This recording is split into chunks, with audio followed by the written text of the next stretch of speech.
સમસ્યાઓ પણ છે, જેવી કે સ્વાસ્થ્યની સમસ્યાઓ, ગ્લોબલ વોર્મિંગનું વધતું જતું પ્રમાણ, ઓઝોન વાયુના સ્તરમાં ઘટાડો થવો, જૈવ વિવિધતાનું નુકસાન.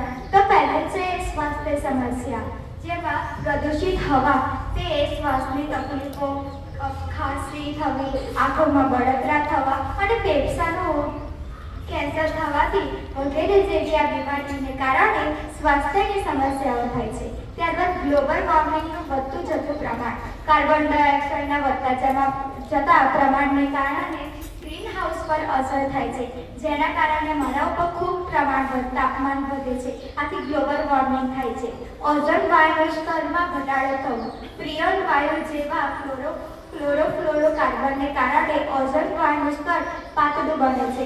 આથી ઓઝોન વાયુના સ્તરમાં ઘટાડો થાય છે. ત્યારબાદ તમે જાણતા જ હશો કે મારી ચારે બાજુ આ સમસ્યા તો ખૂબ જ રહે છે.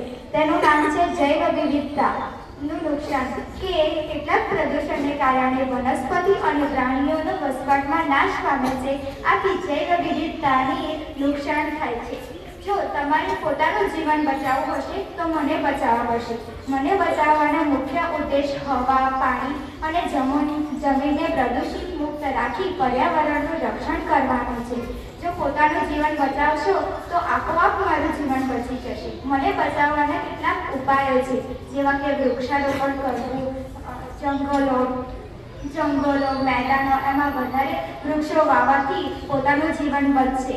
ત્યારબાદ પાણીનો બચાવ કરો, વીજળીનો બચાવ કરો, ઘરમાં વિદ્યુતથી ચાલતા ઉપકરણોનો જરૂર મુજબ ઉપયોગ કરવો. ત્યારબાદ પ્લાસ્ટિક મુક્તિ, પ્લાસ્ટિકમાંથી બનતી બોટલ કે થેલીઓનો ઉપયોગ ટાળો. આથી પોતાનું જીવન બચશે, સાથે સાથે ઘણા લોકોનું જીવન બચશે. આપણું રક્ષણ કરવો, પૃથ્વીનું સંરક્ષણ કરો. આપણું રક્ષણ કરવો, પૃથ્વીનું સંરક્ષણ કરો. અસ્તુ.